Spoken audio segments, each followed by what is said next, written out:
Hello বন্ধুরা, welcome to Shantiniketan blog part 3 এবং এটাই হচ্ছে লাস্ট ব্লগ। আমরা সকাল সকাল উঠে আগে চলে গেলাম কঙ্কালীতলায় পুজো দিতে।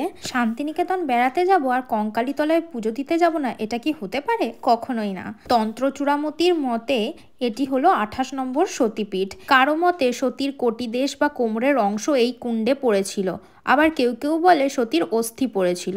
কঙ্কালীতলায় পুজো দিয়ে পাশেই একটা শিব মন্দির হয়েছে, সেখানে আমরা একটু ঘুরতে চলে এলাম এবং ঠাকুরের কাছে প্রণাম করে তারপর এখানে গরম গরম জিলিপি, কচুরি আর ঘুগনি এগুলো সব আমরা খেয়ে নিলাম। এরপর আমরা চলে এলাম 3 পাহাড় দেখতে। শান্তিনিকেতনের জলকষ্ট মেটাতে পুকুর তৈরি করার সময় ঢিপির আকারে এই পাহাড় তৈরি হয়েছিল।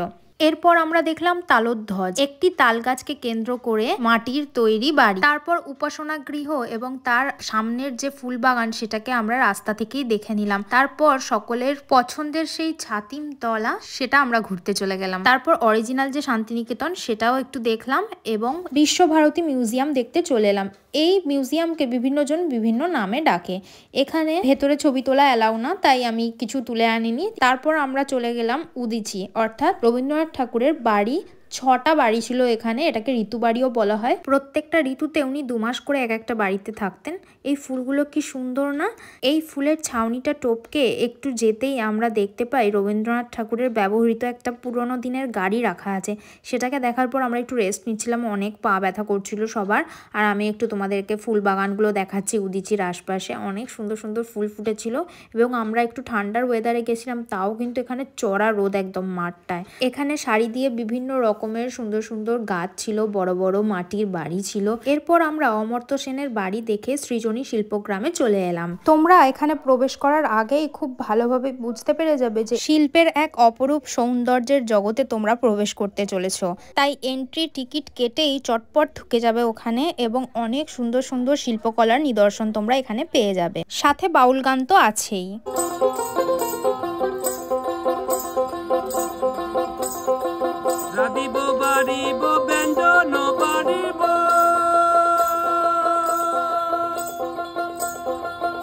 শুধু তাই নয়, এখানে অনেক সুন্দর সুন্দর ফুল ফুটে আছে, তার সাথে বিভিন্ন মাটির বাড়ি এবং সেখানে সুন্দর সুন্দর কারুকার্য করা। তাছাড়া ভেতরে গেলে তোমরা অনেক পেন্টিংও দেখতে পাবে। এরপর আসি মূর্তির কথায়। বাইরে একটা মাঠের মধ্যে অনেক পাথরের মূর্তি তোমরা দেখতে পাবে এবং পিছনে যে গাছটা দেখছো ওই গাছেও অনেক কারুকার্য করা আছে।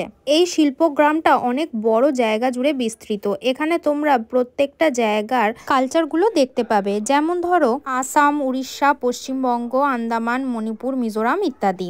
সেখানকার আর্ট এবং মানুষের জীবনধারার অংশগুলো তুলে ধরা হয়েছে। এরপর আমরা চলে যাই সুরুল রাজবাড়ি। এর ভেতরে খুব বেশি কিছু দেখার নেই, তবে আগেকার দিনের যে বাড়ি, দালান এগুলোই আমরা দেখলাম এবং এখানে একটা মন্দির ছিল যেখানে টেরাকোটার কাজ আছে অনেক সুন্দর করে, সেটা দেখলাম। তারপর চলে গেলাম প্রকৃতি ভবনে।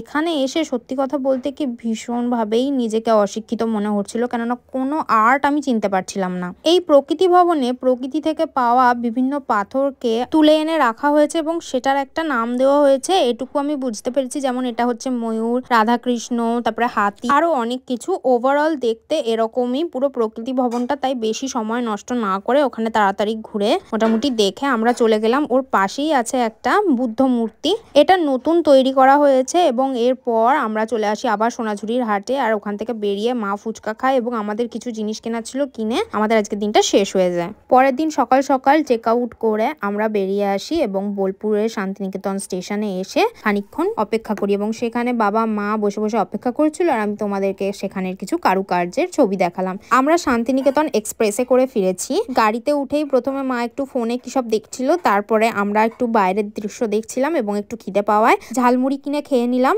আর তারপর আমি আর মা খেতে খেতে চলে এলাম এবং আমি একটা নারকলের কুচি খেলাম। আর তারপরে দেখতে দেখতেই আমরা হাওড়া স্টেশন টপকে কিছুক্ষণে চলে এলাম এবং এখান থেকে চিলি চিকেন আর রুমালি রুটি নিয়ে বাড়ি চলে এলাম। বাই। ভিডিওটা ভালো লাগলে লাইক করো কিন্তু।